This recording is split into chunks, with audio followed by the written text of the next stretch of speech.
Hey, my name's Tim Don, and these are my 5 top tips to go from Olympic distance all the way up to Ironman.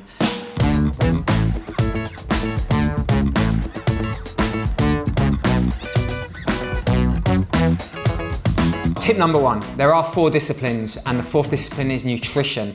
You really have to work on that. From a 2.5–3 hour race to a 10 to 17 hour race, you really need to nail that stuff in training. So yeah, try all the products out and stick to one thing, and do not try anything new on race day. Tip number 2, it's a long day.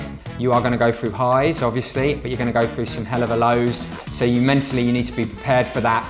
And I always say, break it down so you're not focusing, I can't run a whole marathon, I've still got 10K to go of the bike. Just focus on that 10K and then focus on the transition, etc., etc.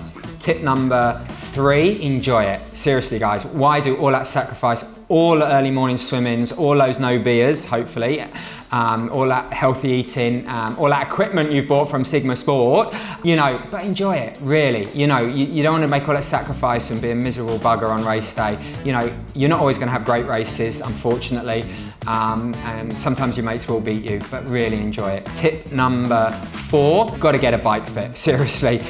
You're on the bike for the longest section. If that's the biggest investment you do, you've got to be dialed on that bike. You've got to be comfortable, you've got to be efficient. You can save so much energy and be so much more efficient and comfortable by getting a solid bike fit. Tip number 5, and my final top tip, is race frequently. Although you're doing the long distance races, you can still do short distance races for training, for fun, dial in those transitions, try out your nutrition in race conditions, and try out your equipment. There you go, top 5 tips. We're going from Olympic distance up to Ironman distance.